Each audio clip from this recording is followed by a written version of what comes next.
အားလုံးပဲမင်္ဂလာပါရွေးပါဒီနေ့မှာတော့ထပ်ပြီးတော့ပေါ့နော် question words နဲ့ပတ်သက်ပြီးတော့မှပြပြပေးချင်ပါတယ်怎么了 what's wrong မဖြစ်တာလေပေါ့နော်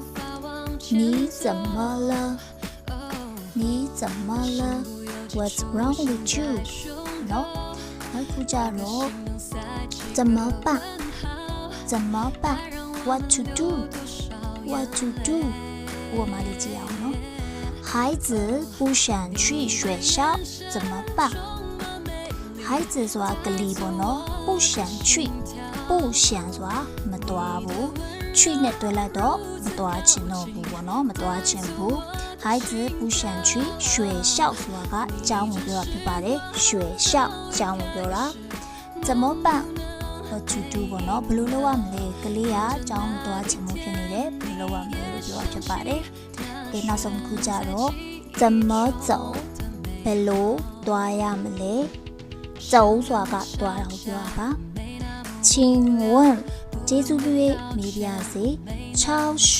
supermarket 怎么走ကျေးဇူးပြု၍မေးပြစေ supermarket ကိုဘယ်လိုသွားရမလဲလို့ပြောတာဖြစ်ပါတယ်请问超市怎么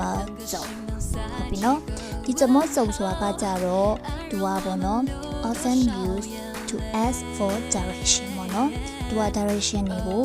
မေးရခါမှာပဲသုံးတာမျိုးဖြစ်ပါတယ်နော်ဟုတ်ကဲ့ပါ bye bye see you next video thanks for watching my video bye bye